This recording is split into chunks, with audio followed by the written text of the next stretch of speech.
So we're going to begin by making a lemon sponge.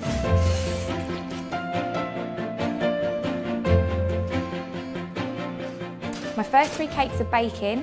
While that's happening, I'm going to whip up another batch. So you've got 6 for the height of the car, and then also a little bit for tasting later on.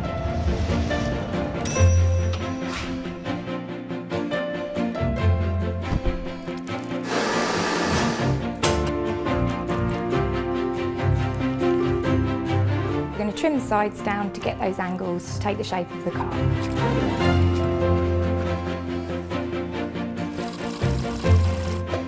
Now that bit's done, it's on to the fun part, the decorating.